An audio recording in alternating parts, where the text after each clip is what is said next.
When we went to break, we were having that discussion of alcohol coming to a stadium near you. And like I said, I think it's coming. That doesn't mean I don't get to voice my opinion or my disdain for the thought of doing that. But the reality of it is I think it's coming, and it's not coming for any of the reasons that they are publicly saying that it's coming. First and foremost, the fan experience, bogus, because there's multiple fans, as I said, if you missed it when we're going to break. I meet more people who tell me their story of how they became Alabama fans, who became Alabama fans because it was a family environment where parents, grandparents, uncles, aunts, whatever, a family member brought them to a game when they were a child. And will all families stop coming because of alcohol sales? Probably not, because it's an important it's a part of growing up in this state and being a fan of your team, whether it's in Alabama or Auburn or wherever around the nation. But it's not. Don't give me this fan experience, because you have fans who don't drink. Okay, you have a lot of fans. Even though marketing and everything tells us that there's a lot of people who go to the games who have no intentions of drinking before the game, during the game, or after the game, who want to bring their children and want to have a positive experience. So fan experience, not a reason. Having a full stadium. Okay, people didn't stop coming to the games because they couldn't drink a beer during the game. They stopped coming to the game because technology has provided an atmosphere where you can sit back at home and have all the beer you want at a lesser expensive price, or not have beer at home and have a great environment where you and your family and friends gather around the game, and it's become a social event to have the game on a big screen at home, and you feel like you're there. The concessions are less, the bathrooms are closer, and you can kick out any obnoxious person that you don't like. So adding alcohol into the stadium, that is not going to bring fans back. I mean, the people who want to drink alcohol are not staying away because they can't get beer in the stadium as a whole. Now, there may be some, just like there may be some families that won't come because of it. There may be some, but the reality of it is those who love Alabama football or their team, they're going to come whether there's alcohol or not. Now, there will be some that won't, and I understand that. But to tell me that you're doing it because that revenue is down because of the stadium and, because of attendance, you're going to bring alcohol to bring attendance back up? I don't believe it. Unless you're going to drop the ticket price. If you really want to get the stadium back full, lower the ticket price. That's not going to happen. And then this is the one I love. This is the one where you think we're a fool. Well, there's a lot of binge drinking going on before the game. Well, let me ask you, who's binge drinking? Is it all the adults? Or is it all of the students who are not legal drinking age anyway? That's where a lot of the binge drinking has happened. Those who are not legal age anyway. So to think that binge drinking is going to change, there's adults who drink a lot and different things like that before the game. I'm not saying they don't. They're tailgating, they're binge drinking, and all that's going on. But don't tell me that you're going to take gasoline and put it on a fire, and that's going to make things better. Because, okay, how many people are responsible? Okay, well, I can now buy some beer in the stadium. So now instead of drinking this much, I'm gonna set a plan out, and after I've drank this many, I'm gonna stop, because once I get into the stadium, I can buy some more. I can spend this much money on beer when I could already have. I don't know how much beer will be, how much it will cost in the stadium, but I know it won't cost. I know it's going to cost a lot more than the beer outside the stadium that you buy at the local ABC store or wherever you get your drinks. And you're telling me that people are going to stop drinking just because they can now go into a stadium and spend more? No, what I think is going to happen, some may be more responsible. But those who sneak whiskey in, they're still going to do it. And if you want to get in on this conversation, 205-342-9904, your opinion may be totally different than mine. And that's fine. That's what talk radio is about. But here's the other side of that. Now you're going to say, instead of the person binge drinking, guess what happens? They drink before the game anyway. At least when they were binge drinking, maybe they sobered up over the 3+ hours of the game.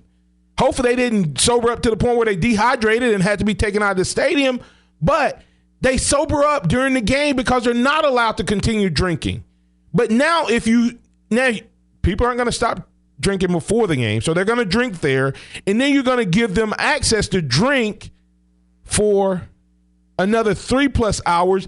Then those people get out of the game, and those who leave immediately, They may or may not drink more, but those who don't turn around and go back outside the stadium and drink some more. Then they get on the road and drive home. So that's going to make it better. So you're gonna say, okay, let's sell it in the stadium. That's not your reason. NCAA, college stadiums, that's not your reason.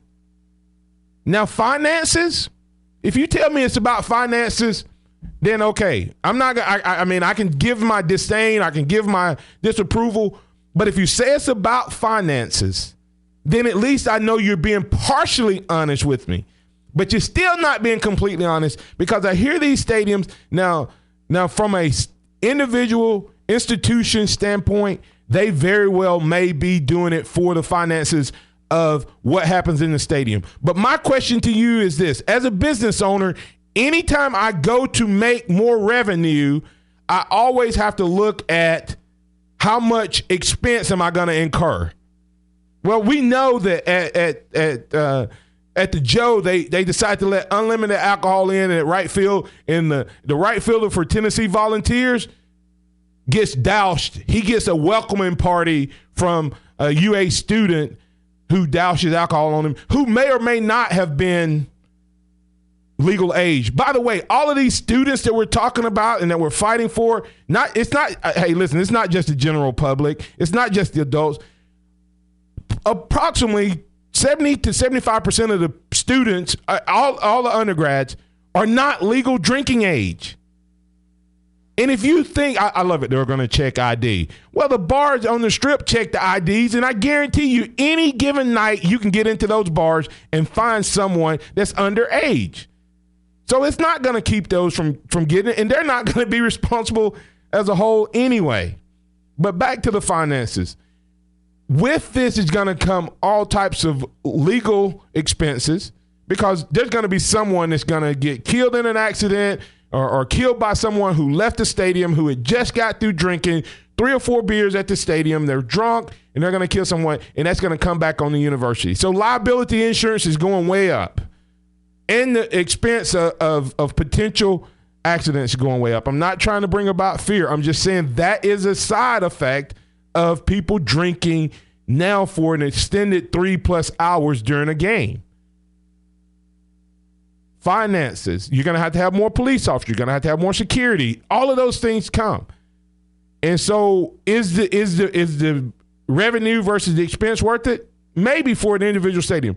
But here is the reason the NCAA is pushing this. I promise you, once this goes nationwide, you will see there will be an ad campaign or a sponsorship. Every time I turn on the television, I see one of my competitors as an insurance company on everything, because they're the official sponsor of NBA basketball, college basketball. There will be the official beer of the NCAA, and right now the NCAA does not get advertising dollars as a whole directly from the alcohol industry, the beer industry, and with this change, that money will come. That's the reason alcohol will be sold in our stadiums, because it's another money grab by the NCAA, who is about the student athletes and it's a business, people. It's a business. And the only ones who are not benefiting from the business as a whole are the athletes. They continue to make the sport great, make the sport more appealing. And I promise you, the beer companies have approached the NCAA about sponsorships, and the only way they could take that money is if they allow beer in their stadiums. Think about how much money Budweiser and those guys give to the NFL for sponsorships. That is a complete revenue stream that the NCAA is no longer, that is not even a part of their coffer. And it will be. March Madness brought to you by the official beer of the NCAA. It's coming. I'm telling you, it's coming. So, hey, you may totally agree with me or totally disagree with me. This is not about alcohol coming or not coming. I'm telling you, I wish it wouldn't come. I wish it would stay away. But the reality of it is money moves barriers, moves hindrances, and the people who are in charge, the Mark Emmerichs of the world, know that if they allow alcohol systematically to eventually get to the stadiums, the official beer of the NCAA and that money will come into the coffer. Go ahead, James. I was about to say, will this happen sooner than we'd have an official beer of the Morning Blitz? Yes, it would.